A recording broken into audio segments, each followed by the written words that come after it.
Alright, so check out this Johnson 7.5 horsepower. It looks super shitty, the paint's all faded. You know, some guy just left it on his driveway for free. I picked it up and you can tell how much rust is on some of the bolts and spark plugs. The carburetor, super dirty. But I just threw some gas in it.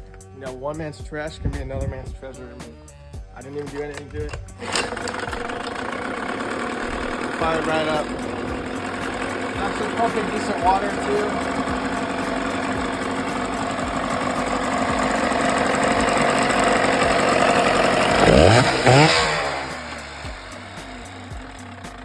Gears work.